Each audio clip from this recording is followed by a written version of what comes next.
సన్యాసులు వాళ్ళ గురించి మాట్లాడుకోకూడదని మనం టైం వేస్ట్ అవుతుంది అనుకుంటే వాళ్ళు ఈ మధ్యకాలంలో మళ్ళీ రోడ్ల మీదకి వస్తున్నారు. ఒకటి పోయి గుట్టల కాడ ఫోటోలు దిగుతాడు, ఒకటి పోయి మోరీల కాడ ఫోటోలు దిగుతాడు, ఒకటి పోయి డ్రైన్ల కాడ ఫోటోలు దిగుతారు.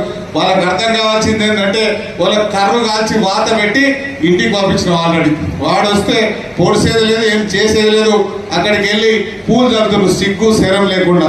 ఎందుకంటే ఆ మినీ లిఫ్ట్లు కానీ మిగతా కార్యక్రమాలు కానీ మొత్తం రైతులు చేసుకున్న డబ్బులంతా దొబ్బి మీరు అందరూ తెలుసు మనందరికి ఏం చేసిండని.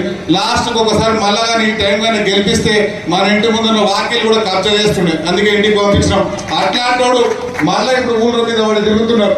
వాళ్ళ కోసం ఒక కథ చెప్పాలి మనం. ఒక రాజుగారి కథ ఉండే, వనపర్తిలో ఒక రాజుగారు ఉండేనట్టు అప్పుడు మనం పుట్టక ముందు.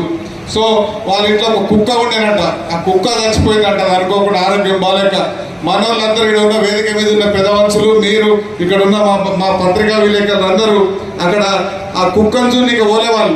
ఆ కుక్కను చూసినప్పుడు రాజు నన్ను చూస్తున్నాడా లేదని వాళ్ళందరూ తొంగి చూస్తున్నారు.